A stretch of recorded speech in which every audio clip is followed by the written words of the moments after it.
to the tune of about 1. Numerous FTEs. And Arapahoe County's contribution with this really doesn't come into play until 2018 and 2019 with 4 DNA personnel and 1 piece of DNA equipment, roughly at a cost of $400,000. Mm-hmm. So Aurora crime scene investigators would process the vehicles to collect evidence for submission. In our case, our lab personnel, because we do not have crime scene investigators, our lab personnel would come up to our headquarters to collect items, say, for instance, from a car, as would Douglas County, because we do not have crime scene investigators like Aurora does. Okay, so if, again, front seat of a car, someone is shot, there's DNA evidence on it, you do not have the ability to bring that car to the new crime lab. It would be collected by wherever it was found. It would be towed to our sheriff's office, the Arapahoe County Sheriff's Office in our case, to the Douglas County Sheriff's Office in their case, and to the Aurora, wherever their garage space is for the city of Aurora. Okay, and then is it their job to extract the seat out of the car where they believe the DNA evidence exists and then move that to the crime lab? Because it could be. Or maybe it's a collection of carpet from a floor, or maybe it's the taking of a window or whatever it is, right? Because the scientist, I'm not a DNA expert, certainly, but the scientist is the one that in a controlled environment processes the DNA. Okay, it's not done in the field. It is done in a very controlled and sterile environment. Okay. So really the loss of the garages, which I believe were in an original plan, is a significant kind of inconvenience, at the very least, loss as far as what, the amenities that are going to be available at this new crime lab. I wouldn't say it's significant. They could have put a garage in there, but the reality is we need space for personnel and lab equipment. We already have garage space at our work, and where the new lab would be located to where our sheriff's office headquarters is probably 2 miles. So for us, it's not an issue for us. Now, Aurora, for their crime scene investigators, actually their garage sounds like a better option to me, rather than having to respond down to a lab to do something that's 15 miles away. They already have that provision in place. So I think the money spent by Douglas County is better spent on the fact that we need equipment and personnel in this building and room for expansion, rather than waste what could have been an extra $1 million and another 4,000 or 5,000 square feet. I think the space is better utilized and paid for by Douglas County for office space and equipment space rather than garage. Okay, forgive me. It just seems that it seems like there's a greater risk of contamination of, for an example, a car seat, to go through what you'd have to go through to extract it from the car in order to be able to pull that out to move it to a testing site? Or do you simply cut out fibers, or It could be both. And another perspective, Chief Thompson, Chief Thompson was on the working group that really discussed all of this as far as the garage spaces and all this and the collection and the testing. So, Glenn? Bureau Chief Glenn Thompson. Commissioner, I think what the point we're at is we're separating out evidence collection from evidence processing at a laboratory. So, for instance, if we talk about the status quo, what we have using Colorado Bureau of Investigation's laboratory is the very same process. And in fact, it may have been misguided on the front end to even include garage and those type of spaces at a crime laboratory, because we want to make a definition, a very bright line definition between we're not having the collection and everything done at the laboratory. We're having the lab work done at the laboratory. So, for instance, in the example you gave, we would be collecting evidence no matter if we use CBI's lab now or if we use our regional crime lab in the future in the very same way, same manner. And generally it's going to be for DNA swabs and that type of thing rather than a whole seat. That whole seat will be kept in our evidence section at the sheriff's office anyway, no matter what way we go. So removing that from the lab just made things a little cleaner for us, plus it freed up some space. Commissioner Holen?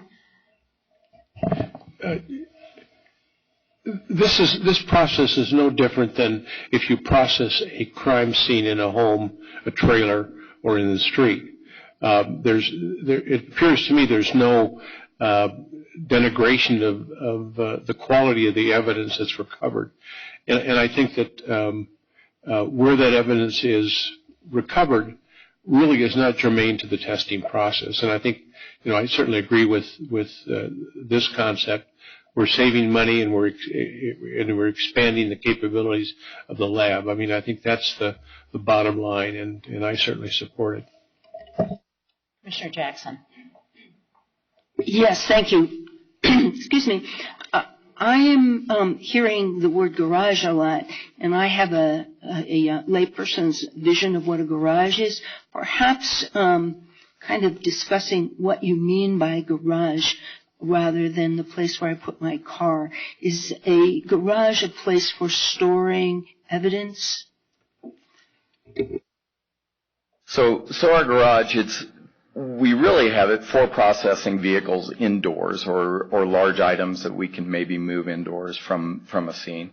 Ideally, we use it for vehicles, so there's a lift, capabilities for 2 lifts in our garage. We can put the vehicle inside, so we're out of the weather, for instance.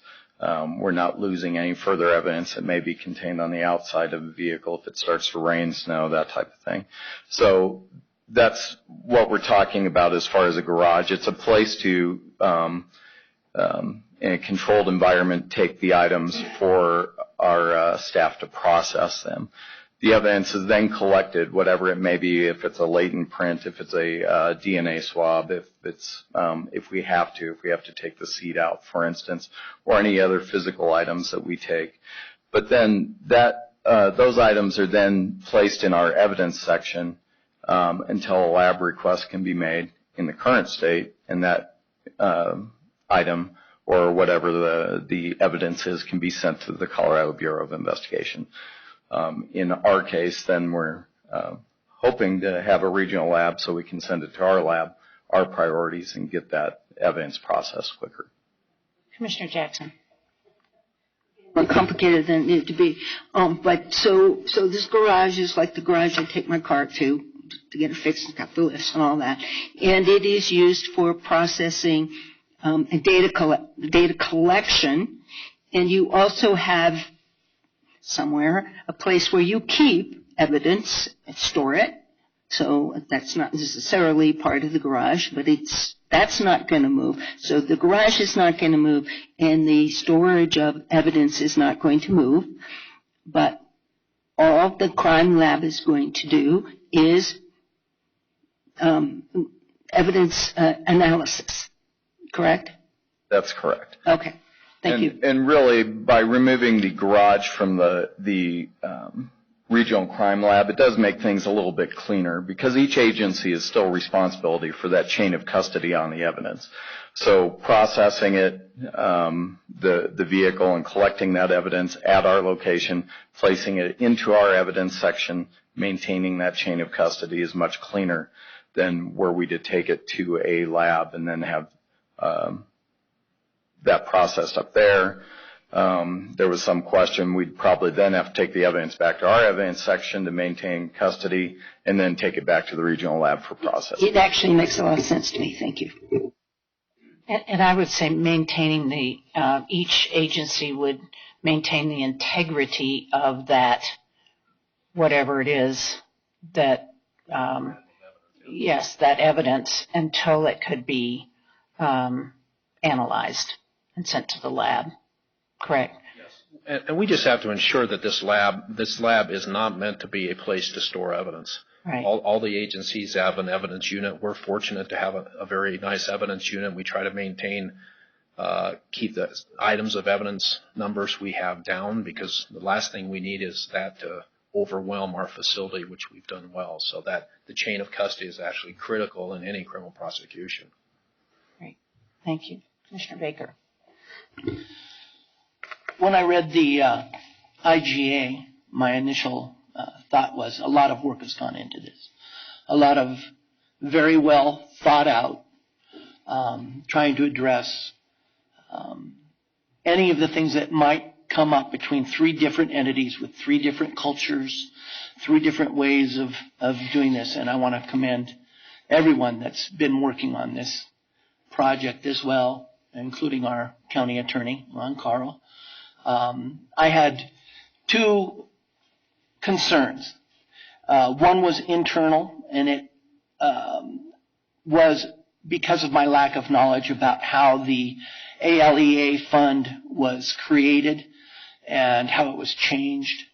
And I received a lot of information about that just this morning that allayed my fears, allayed my concerns to a great deal about the ability of us to use the ALEA funds for this purpose. And I think I'm good with that now.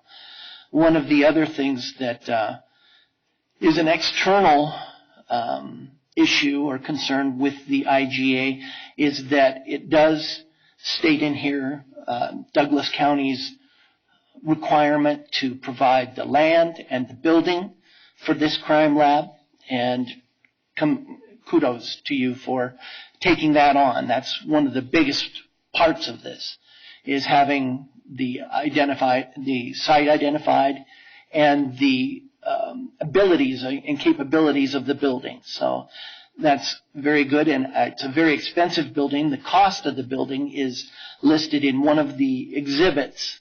But I did understand that through the course of this design process, the square footage of the building varied at different times based upon the needs that were identified. And we're aware of how much space the current crime labs have in Douglas County, Aurora, and in Arapahoe County. And that right now, I believe the square footage is set at 25,500 square feet.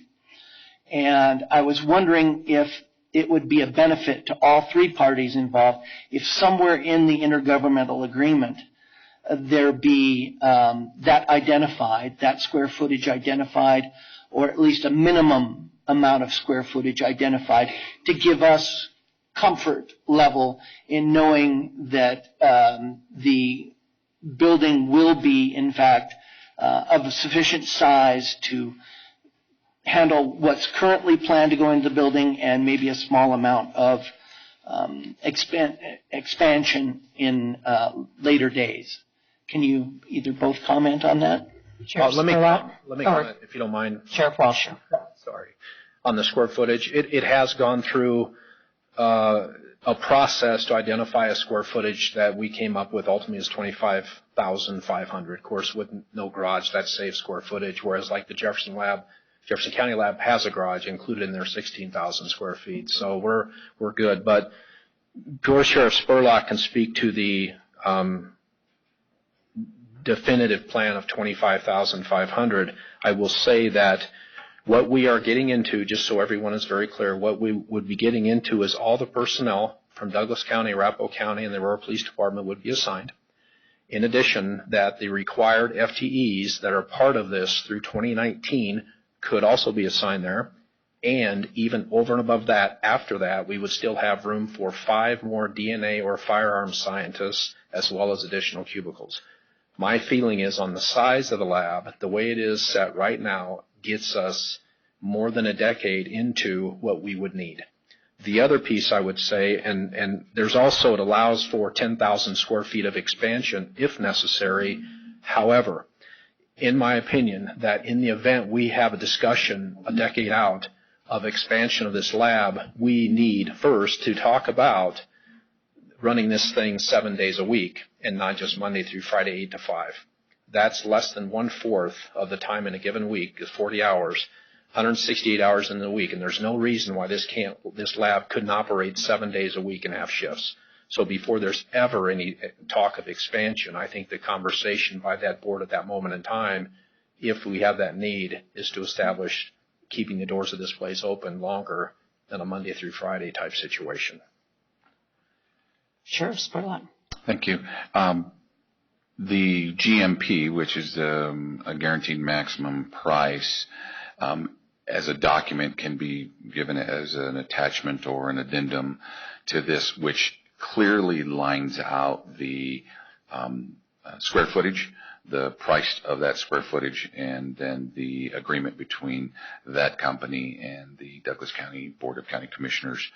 So then there could be, if anyone was to read it at the end, there would show that this is the actual square footage and the price for that square footage, and the GMP that was agreed upon by the selected vendor and the Board of County Commissioners in Douglas County. So I believe that our attorney, while we were sitting here, again, my undersheriff doing a great job, sent information, so it should be in Mr. Carl's mailbox at his desk here on email with the actual original document, the GMP, if he doesn't already have it available to him. So. Thank you. Commissioner Hohen. In addition to the planned square footage of, would you say 25,000 square feet? 25,500. 500. 500. The elimination of the requirement for the job will add additional square footage, plus the opportunity to expand an additional 10,000 feet in the future if needed. But I appreciate, Sheriff Welcher, your comments about expanding the timeline for work and moving to shift work, which would enhance accelerate the processing of evidence and dealing with everything from addressing the individuals who are incarcerated waiting for that evidence to appear, which is also another cost-saving aspect of this proposal. So I'm certainly in agreement with those options, and I don't have any burning issues at all. I think you've both have expressed a very clear and concise, well-planned opportunity to improve the processes of our criminal justice system. So thank you. Commissioner Conti. Thank you, Madam Chair. Just wondering, it is my understanding that you have worked with design builders, J.D. Dunn and Smith Group Consulting and so forth, and are there actual plans that have been drawn up at this point? Yes, ma'am. We have the interior, the building plan itself, the land plan, which is two separate plans, obviously. The building plan has been designed for all of the specialties, office space, and then common area, and essentially all the things that are required. The staff from Douglas County, which basically went through our facilities maintenance manager and the undersheriff, have met with all of the entities a number of times, hashing that out with the Smith Group and the other companies to really fine-tune the most efficient, effective way to build a building and to operate that building. We went through a number of iterations, and we have come to this 25,500, which we believe is the most efficient and effective. Part of the expansion, as we were saying, is at one end of the building, which would expand into the corner of the property. We have 4.9 acres that would be purchased. Would be able to expand to another 10,000 feet in the future when that time comes. But I stand with Sheriff Welcher, and that is that sometimes government forgets that we can work two shifts. That basically, if we had a maximum employee facility at 43 working two shift, that makes it 86. And that's another 25,500 square foot building essentially without having to purchase it. So I agree that the management of the staff as the workload increases really doesn't need to expand that building that far. Commissioner Conti. Thank you, Madam Chair. I certainly understand and also applaud the Sheriff's comments about working multiple shifts. Certainly the private sector knows how to do that, and I've experienced that firsthand in the business worlds that I have been in. And it is amazing that it has to go as far as it's gone without someone thinking that. My concern is, or my question is, I know that the Sheriff and others have shared the goal that they would like to be able to achieve ASCLD certification on this lab. What are the limitations that they might place on the equipment, on the service personnel, cleaning, et cetera, maintaining that you would need? And is that consistent with operating 24/7? ASCLD is the American Society for Crime Lab Directors. That is one accrediting body for labs. So it wouldn't necessarily be ASCLD, but it could be any accrediting body. Something consistent. Lieutenant Tim DeFore with the Aurora Police Department, our manager, Douglas County manager, we have all bounced around the possibility of accrediting all of our labs. Mm-hmm. But I can only speak for us on this moment in time, but we have taken that and put it on the back burner for now as this progresses. So as we go through any design, specific design areas, any staffing, any certifications, any evidence handling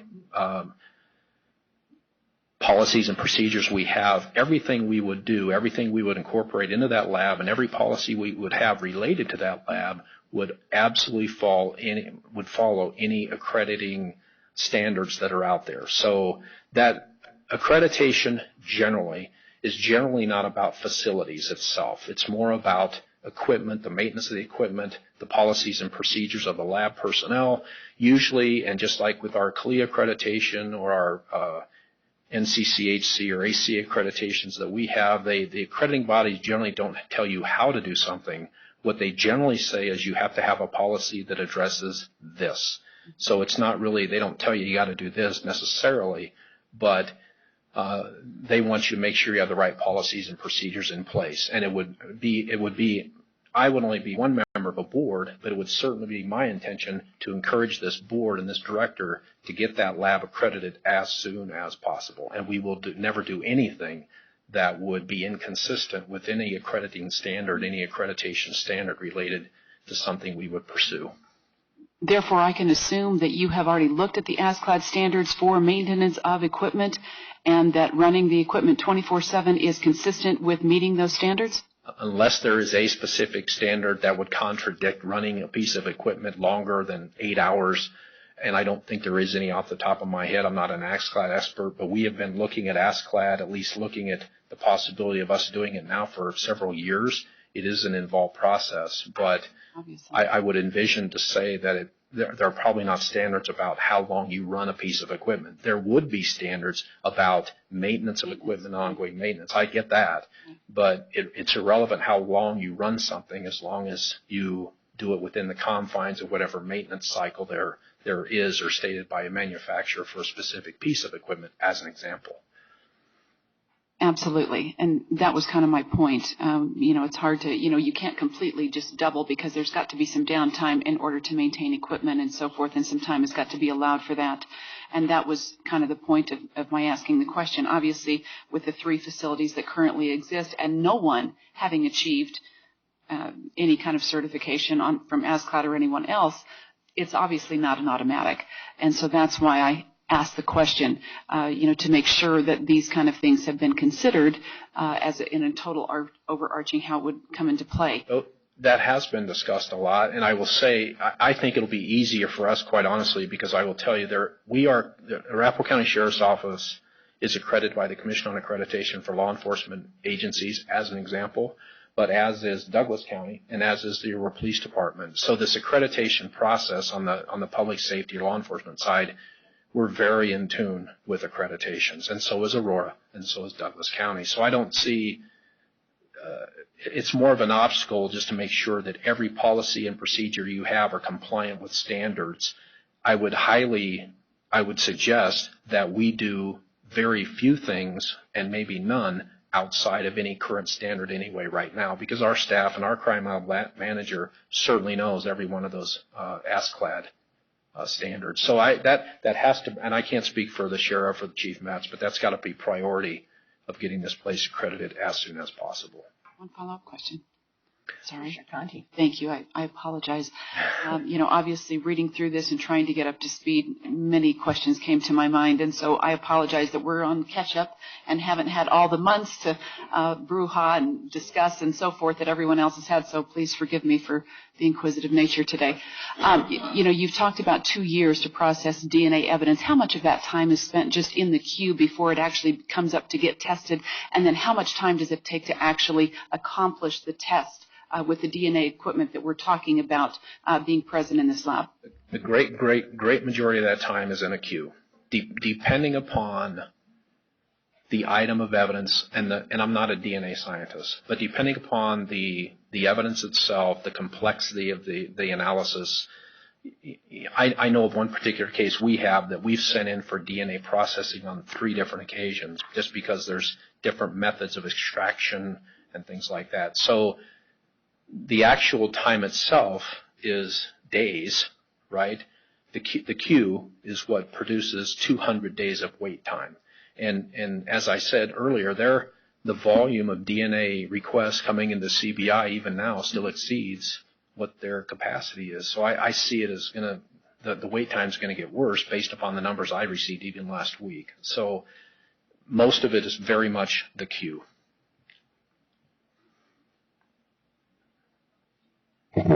Yeah, thank you very much for taking the time for the questions. I know our previous board was very committed to this and supported the concept going forward.